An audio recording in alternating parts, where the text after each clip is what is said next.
کی سرزمین پر ہے. کل کا پروگرام میرا مدنی پور میں ہے, کھڑگپور سے آگے مدنی پور. اندازہ لگاؤ کہ آج یہاں ہے, کل کہاں, پرسوں کہاں. شیخ بتا رہے تھے کہ سن 1996 میں تقریر کی. یہ 29-30 سال کا زمانہ جو گزرا ہے, اس 30 سال تقریروں کے زمانے میں میرے بھائیوں پورے ہندوستان کے چپے چپے میں جا چکا ہوں. ایسے ایسے ماں باپ کو جانتا ہوں جنہوں نے میری خدمت کی ہے, جنہوں نے مجھے کھلایا پلایا ہے. 5 سال کے بعد ان کے گھر گیا تو پتا چلا کہ وہ نہیں ہے اس دنیا میں. محلے والوں سے پوچھا گیا تو پتا چلا کہ ان کی اولاد سے اس کے بیٹے نے اپنے باپ کو مار ڈالا. زمین و جائیداد کا جھگڑا ہوا, اسی بٹوارے کو لے کر اتنا جھگڑا ہوا کہ گردن دبا دیا, بیٹا اپنے باپ کو مار ڈالا. آج تک ایسا قصہ نہیں سنا کہ کسی بیٹی نے بھی اپنے باپ کو مارا ہو. بیٹیاں رحمت بن کر آتی ہے اور آپ ان کو زحمت سمجھتے ہو. پریشانی کیا ہے؟ اوفو, لڑکی ہوئی, اب کم سے کم 10-12-15 لاکھ روپے کا جہیز وہیز اکٹھا کرو, باراتیوں کا انتظام کرو. پرابلم یہ ہے, اب یہ 3 اپریل کو میری بیٹی کی بھی شادی تھی, یہی 3 اپریل کو. آج 18 اپریل ہے, 16-17 یعنی اب تو 12 بجے کے بعد 18, یہی 3 اپریل کو میں نے اپنی بیٹی کی شادی کی. چاہیے پوچھئے ڈاوا والوں سے, اور چاہیے منظر دیکھیے, نہ براتیوں کا پتا تھا, نہ چوروں کا پتا تھا, نہ ڈکیتوں کا پتا تھا, نہ ہلدی والے آئے, نہ سگائی ہوئی, نہ منگنی لگی, نہ پکی کرائی ہوئی, نہ دہیج جہیز دیا گیا, کچھ نہیں. کاس گنج علاقہ ہے, ضلع کاس گنج. لڑکا سول انجینئر ہے, پڑھتا جاب ہے اس کی دلی میں. چند لوگوں پر مشتمل, چند لوگ گنتی کے 10-12 لوگ بس آتے ہیں,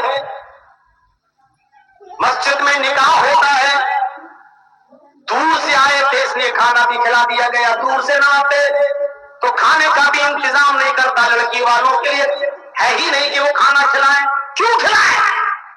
چونکہ 150 کلومیٹر سے چل کے آئے تھے, اس لیے کھانے وانے کا انتظام کیا. مغرب کے بعد نکاح ہوا اور عشاء کے بعد رخصتی کر دی. نہ ایک ویڈیو بنی, نہ باراتی آئے, نہ میں نے کوئی کھانا بنوایا, نہ پکوان کیا. میں نے خود اپنے محلے کے لوگوں کو بھی نہیں بلایا, میں نے اپنے سگے خالہ خالوؤں کو نہیں بلایا, ماؤں کو نہیں بلایا. لڑکی والے کی ذمہ داری ہی نہیں ہے. اس بات کو منظر عام پہ بول رہا ہوں, ریکارڈ ہو رہا ہے, اور یہ تقریر پوری دنیا سنے گی, ہمارے ڈاوا والے بھی سنیں گے. اگر جھوٹ بولوں گا میرے بھائیوں تو میری گرفت بھی ہوگی, اور کہیں گے لوگ دیکھو یہ جلسوں میں جھوٹ بولتا ہے. ایک ثبوت کوئی نہیں دے سکتا ہے کہ میں نے دہیج دیا ہو, میں نے بارات بلائی ہو, اور لائٹیں لگی ہو, خیمے لگے ہو, پردے لگائے گئے ہو. میں نے بھی شادی کی, جو تقریروں میں بولا میں نے ویسے کر کے دکھایا.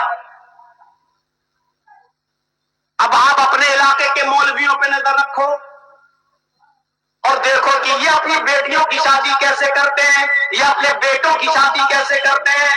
آپ نظر رکھو, اور مولویوں پہ بھی نظر رکھو کہ یہ غیر شادی شدہ یہ کیسے شادی کرتا ہے. دیکھو اس 30 سال کی زندگی میں کتنی اصلاح ہوئی. آپ غور کریں, لڑکے ہی مارتے ہیں اپنے ماں باپ کو, لڑکیاں نہیں. ہاں مولانا صاحب, لڑکی پورے خاندان کا نام ڈبو دیتی ہے, یہ سچ ہے, آپ صحیح کہہ رہے ہیں. آپ کو اس وقت تکلیف ہوتی ہے جب آپ کے گھر میں کوئی لڑکی پیدا ہوئی, بڑی ہوئی, اور آپ جہاں شادی کرنا چاہتے ہو لڑکی تیار نہیں, وہ دوسری جگہ شادی کرنا چاہتی ہے, کسی غیر آدمی سے نکاح کرنا چاہتی ہے, اور ایسا بھی ہو سکتا ہے کہ وہ کسی غیر مسلم سے شادی کرنا چاہتی ہو. اب آپ کے سر گھومتے ہیں کہ اب کیا ہوگا, اور جب وہ کسی غیر کے ساتھ بھاگتی ہے تو آپ کہتے ہیں کہ اچھا تھا یہ پیدا ہوتے ہی مر جاتی ہے. تو اس میں لڑکی کا قصور نہیں ہے جو بھاگ رہی ہے کسی غیر کے ساتھ, اس میں قصور ہے آپ کی تربیت کا, اس اس میں قصور ہے آپ کی پرورش کا. آپ نے اپنی بیٹی کو وہ تربیت ہی نہیں دی. کیوں گئی غیر مسلم کے ساتھ؟ کیوں بھاگی وہ کسی مسلمانی کے ساتھ لیکن بھاگ کر شادی کیوں کی؟ کیوں؟ اس میں غلطی آپ کی رہی. آپ نے اس کو اینڈرائڈ موبائل دے دیا. لے بیٹی 30,000 کا موبائل ہے اوپو کا، لے ویوو کا، لے سیمسنگ کا، سم بھی دے دی، نیٹ پیک بھی ڈال دیا. اب وہ آپ کی بیٹی چلا رہی ہے، فیس بک بھی چلا رہی ہے، میسنجر بھی چلا رہی ہے، واٹس ایپ بھی چلا رہی ہے. پڑھنے کے لیے بھی آپ نے ایسا اسکول اس کا چوائس کیا جہاں لڑکیاں اور لڑکیاں دونوں بیٹھ کے پڑھ رہے ہیں. انٹرویل میں اسکول کی کینٹین میں بنی ہوئی ہوٹل پہ لڑکے اور لڑکیاں دونوں بیٹھ کر چائے پی رہے ہیں. اب تیری لڑکی کسی غیر کے ساتھ بھاگے گی نہیں تو کیا تیری آرتی اتارے گی؟ تربیت آپ نے غلط دی تو لڑکی پھر اس کا قصور کیا ہے؟ حضرت مریم مسجد کے محراب کے اندر موجود ہے اور ان کے پاس بے موسم پھل آ جاتا ہے. حضرت مریم کے پاس بے موسم پھل آ جاتا ہے، جس پھل کا موسم نہیں وہ. حضرت زکریا نے دیکھا یہ پھل، کہنے لگے اے مریم یہ پھل کہاں سے آئے تیرے پاس؟ انا لکے ھذا، اے مریم یہ پھل تیرے پاس کہاں سے آئے؟ سیب کا موسم نہیں، سیب کہاں سے آیا؟ آم کا موسم نہیں، آم کہاں سے آیا؟ لیچی کی فصل نہیں، لیچی کہاں سے آئی؟ انگور کا موسم نہیں، انگور تیرے پاس کہاں سے آ گیا؟ اے مریم بتا یہ پھل کون لایا تیرے پاس؟ حضرت مریم جواب دیتی ہے قالت هو من عند اللہ، اے میرے سرپرست، اے میری پرورش کرنے والے، مجھے کھلانے پلانے والے، میرا خیال رکھنے والے، اے زکریا یہ تمام کی تمام نعمتیں اللہ کے پاس سے آئی ہیں، کوئی فرشتہ رکھ کر گیا ہے. آپ غلط نہ سمجھو، میرا کسی لڑکے کے ساتھ کوئی غلط تعلق نہیں ہے، یہ کوئی مجھے تعلق میں نہیں دے گیا، کوئی لڑکا نہیں دے گیا، یہ ساری نعمتیں مجھے اللہ کی طرف سے ملی ہے. حضرت زکریا نے کیسی پرورش کی تھی اور اس سے پوچھ رہے ہیں یہ پھل کہاں سے آیا؟ کس سے؟ زکریا کس سے پوچھ رہے ہیں؟ مریم سے. کون مریم؟ جن کو اللہ تعالیٰ نے بغیر شوہر کے بیٹا دیا عیسیٰ، وہ مریم جن کے پیٹ سے بغیر شادی کے، بغیر شوہر کے مریم کو بیٹا دیا عیسیٰ. جب ان کے اوپر الزام لگا کہ مریم زانیہ بدچلن نے بغیر شادی کے بچہ پیدا کر دیا، تو مریم کی پاک دامنی کا اعلان اللہ رب العالمین نے کیا کہ نہیں، مریم پاک دامن ہے. عیسیٰ اللہ کے کلمے سے پیدا ہوئے، اللہ کے حکم سے پیدا ہوئے ہیں. مریم غلط نہیں ہے، مریم غلط نہیں ہے. جن کی پاک دامنی کا اعلان اللہ نے کیا، جب اس سے سوال ہو سکتا ہے، جس کے پاک دامن ہونے کا اعلان اللہ نے کیا، جب اس سے پوچھا جا سکتا ہے کہ یہ پھل تیرے پاس کہاں سے آئے، تو آئے لڑکیوں کے ماں باپ، تم اپنی بیٹیوں سے کیوں نہیں پوچھ سکتے ہو یہ کپڑا کہاں سے آیا، یہ دوپٹہ کہاں سے آیا، یہ موبائل کہاں سے آیا، موبائل میں یہ کور کہاں سے آیا؟ تیرے موبائل میں بیلنس نہیں تھا، اس موبائل میں بیلنس کس نے ڈالا؟ کیا تم اپنی بچیوں سے، اپنی بیٹیوں سے یہ سوال نہیں کر سکتے؟ اور نہیں کرو گے تو تمہارا نام سنوائیں گی اور غیروں کے ساتھ بھاگیں گی، تمہاری آرتی نہیں اتاریں گی. تربیت جہاں لڑکیوں کے لیے ہے، لڑکوں کے لیے بھی ہونی چاہیے. لڑکیوں پر بھی نظر ہو تو لڑکوں پر بھی نظر ہو. حضرت یوسف علیہ السلام کو ان کے سارے بھائی لے کر گئے، چلو، اور جنگل میں لے گئے اور سب نے صلاح کر کے یوسف کو کنویں میں پھینک دیا اور دوسری قمیص اتاری اور اس میں خون لگا کر لے آئے اور گھر پہ آ کے کہہ دیا باپ سے، یعقوب سے، یوسف کو ہم نے اپنے سامان کے پاس چھوڑ دیا تھا اور یوسف کو بھیڑیا کھا گیا. بھیڑیے نے نوچ ڈالا یوسف کو. یعقوب علیہ السلام سمجھ گئے، کرتے کا خون دیکھا، سونگا، سمجھ گئے نہ یہ کرتا وہ ہے اور نہ یہ خون بکری کا، یہ تو رنگ لگ رہا ہے. وہ یوسف کے کرتے کو اچھی طریقے سے پہچانتے تھے. ان لوگوں نے، بھائیوں نے یوسف کو جب پھینکا تو کرتے سمیت پھینکا، لیکن جب کنویں میں پھینک دیے تو بعد میں یاد آیا کہ اب باپ کو ثبوت کیا دیں گے، تو ایک دوسری قمیض، دوسرا کپڑا اسی رنگ کا خرید کے اس میں رنگ لگا لائے، کلر لگا لائے، بدمن کا جھوٹا خون لگا لائے اور اپنے باپ کو پیش کیا، لیکن باپ نے کچھ نہیں کہا، وہ سمجھ گئے نہ قمیض وہ ہے نہ خون اصلی ہے، لیکن بیٹوں سے کچھ نہیں کہا، صبر کرتے رہے، صبر کرتے رہے اور اپنے بیٹے کے لیے دعا مانگتے رہے۔ اور ادھر حال یہ ہوا کہ یوسف علیہ السلام کو ایک قافلہ آیا، اس کو پانی نکالنا تھا، کنویں میں اس نے ڈول ڈالا اور جب کھینچا تو یوسف علیہ السلام اسی ڈول میں بیٹھ گئے، جب کھینچا تو بھاری لگا، بہرحال کھینچ کر نکالا گیا تو دیکھا کہ یوسف ہے، لڑکا ہے، تو خوش ہو گئے یہ قافلے والے اور کہنے لگے بشرا ھذا غلام، خوشی ہو، ہمیں تو فری فنڈ میں ایک غلام مل گیا، چلو اس کو بازار میں بیچ دیں گے، کچھ قیمت مل جائے گی۔ جلدی جلدی وہ اس کو لے کر مصر کے بازار میں پہنچے، خوبصورت تھے یوسف علیہ السلام، چھوٹے تھے لیکن بڑے خوبصورت تھے، اور مصر کے بازار میں بیچ دیے گئے اور بادشاہ کے گھر تک پہنچ گئے، بادشاہ مصر نے خرید لیا، بہت سستے میں خریدا، وَشَرَوْهُ بِثَمَنٍ بَخْسٍ دَرَاهِمَ مَعْدُودَةٍ۔ چوری کا کوئی موبائل ہو، اگر مجھے چوری کا موبائل مل جائے چاہے اس کی قیمت 1 لاکھ ہو تو جلدی سے اس کو بیچنے کی قیمت، ارے لا یار 10,000 دے لے یار، تو 1 لاکھ کی چیز 10,000 میں، ابھی جو 10,000 مل رہے وہ بھی کہیں پکڑے گئے تو وہ بھی نہیں ملے گی، تو یہ لڑکا ہاتھ لگ گیا، کوئی اصلی مالک نہ آ جائے ورنہ لڑکا لے جائے گا چھین کے، اس لیے جو مل رہا ہے لے لو۔ چند درہموں میں یوسف کو بیچ دیا گیا۔ یوسف علیہ السلام جب بادشاہ مصر کے گھر میں آئے تو بیوی ان کی دیکھی تو دیکھتی رہ گئی، بڑے خوبصورت ہے یوسف لیکن چھوٹے ہیں، وہ ان کا خیال رکھنے لگی، کھلانے لگی، پلانے لگی، بڑا کرنے لگی۔ یوسف جیسے جیسے بڑے ہوتے گئے ان کی خوبصورتی بھی ویسے ویسے بڑھتی گئی، حالانکہ ہوتا الٹا ہے، بچہ چھوٹے پر میں خوبصورت ہوتا، بڑا ہوتا جاتا ہے تو خوبصورتی کم ہوتی جاتی ہے، لیکن یوسف کے ساتھ الٹا ہوا، یوسف جیسے جیسے بڑے ہوتے جا رہے ہیں خوبصورتی بڑھتی جا رہی ہے، اور جب جوان ہو گئے تو بادشاہ مصر کی بیوی ہی ان کے اوپر مر مٹی، بادشاہ کی بیوی فریفتہ ہو گئی، برگلانے لگی، بہکانے لگی، لیکن یوسف ہاتھ نہیں آئے۔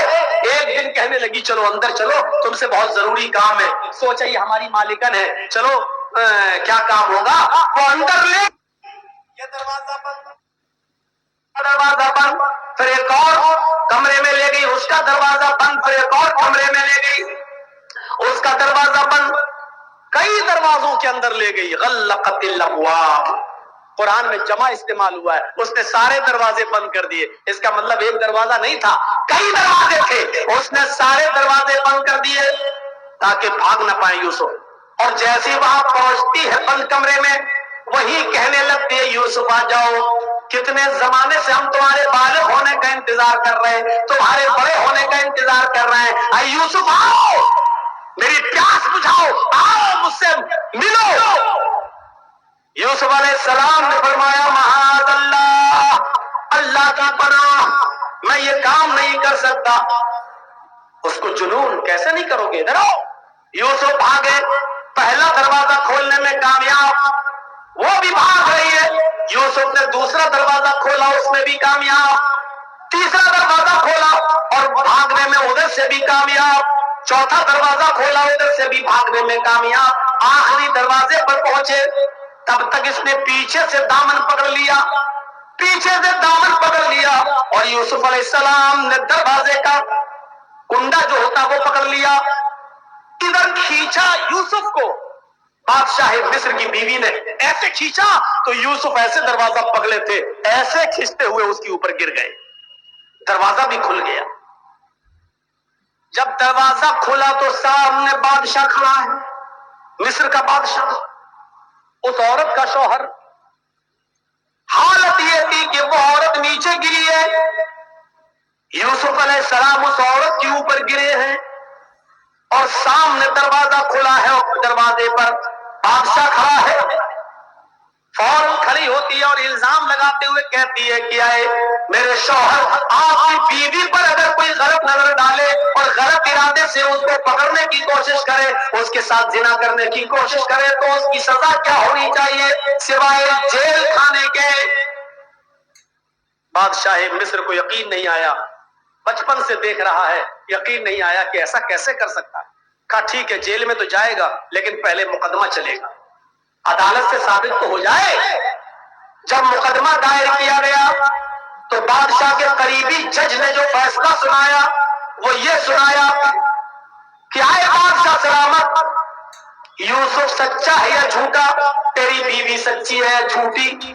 تو اس کو پہچاننے کا ایک ہی طریقہ ہے، یوسف کا کرتا دیکھا جائے، یوسف کی قمیض دیکھی جائے، اگر وہ قمیض پیچھے سے پھٹی ہے تو یوسف سچا ہے، تیری بیوی جھوٹی، اور اگر وہ قمیض آگے سے پھٹی ہے تو یوسف جھوٹا ہے اور تیری بیوی سچی۔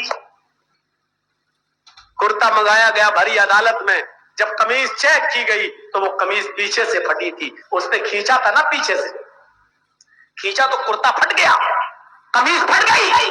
تو بادشاہ نے سمجھ لیا، کہنے لگا کہ تم عورتوں کی چالیں بڑی خراب ہوا کرتی ہیں، بڑی دھوکے باز ہوتی ہیں تم عورتیں، اور ایک بے گناہ بے قصور کو تم جیل میں ڈلواتی ہو، جیل میں ڈلوا رہی تھی، توبہ کر، استغفار کر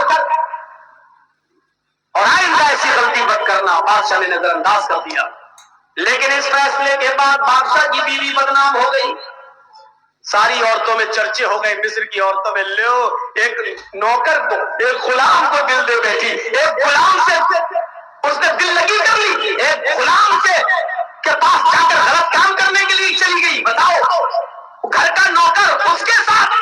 جب یہ بدنامی میں برداشت نہ کر سکی تو اس نے ساری مصر کی عورتوں کی دعوت کر دی، دسترخوان بچھا دیا، سب کے سامنے پلیٹیں رکھ دی، پلیٹوں میں پھل رکھ دیے اور پھل کو ایک ایک چھری رکھ دی، اور ان عورتوں سے کہا کہ پھلوں کو کاٹو۔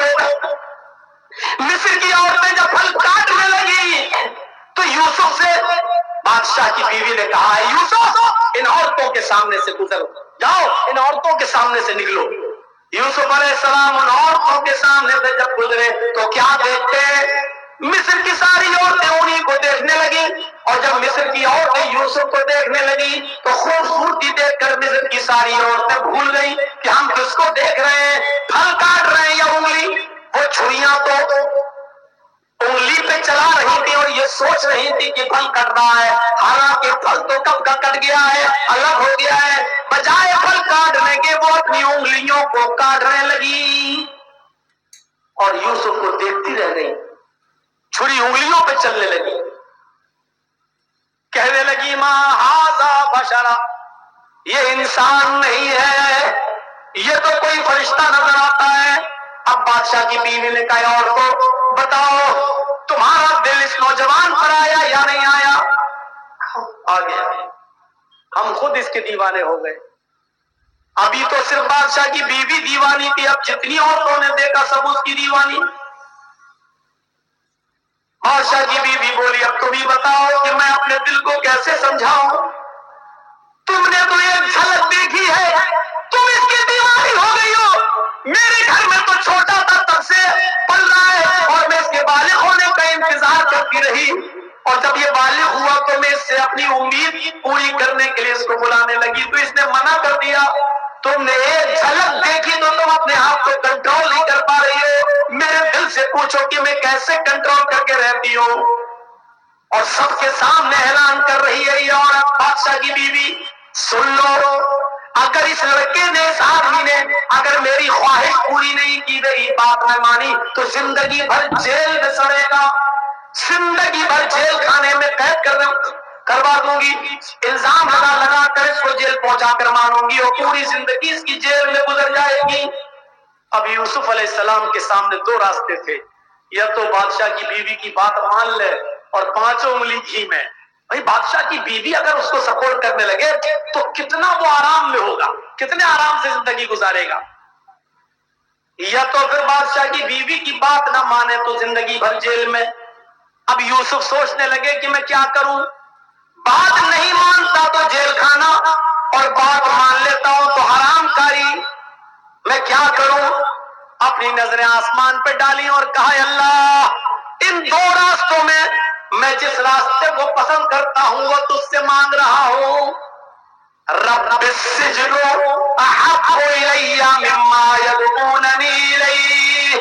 اے اللہ میں جیل میں رہنا زیادہ پسند کروں گا لیکن وہ کام نہیں کروں گا جس کام کی طرف یہ عورت مجھے بلا رہی ہے اور یہ مصر والیاں مجھ سے غلط کام لینا چاہتی ہیں. میں وہ کام نہیں کروں گا. اس سے بہتر ہے کہ میری پوری زندگی جیل میں گزر جائے.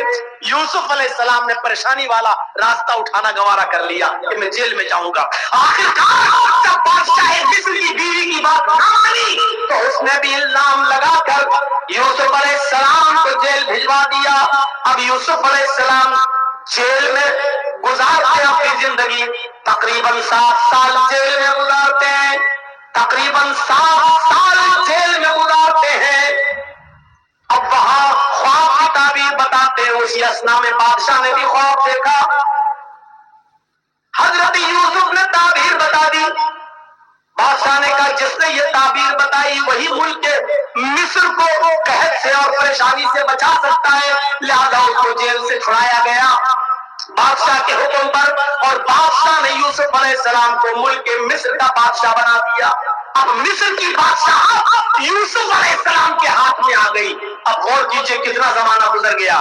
بچپن میں کنویں میں پھینکے گئے, کنویں سے نکال کر مصر کے بازار میں بیچے گئے.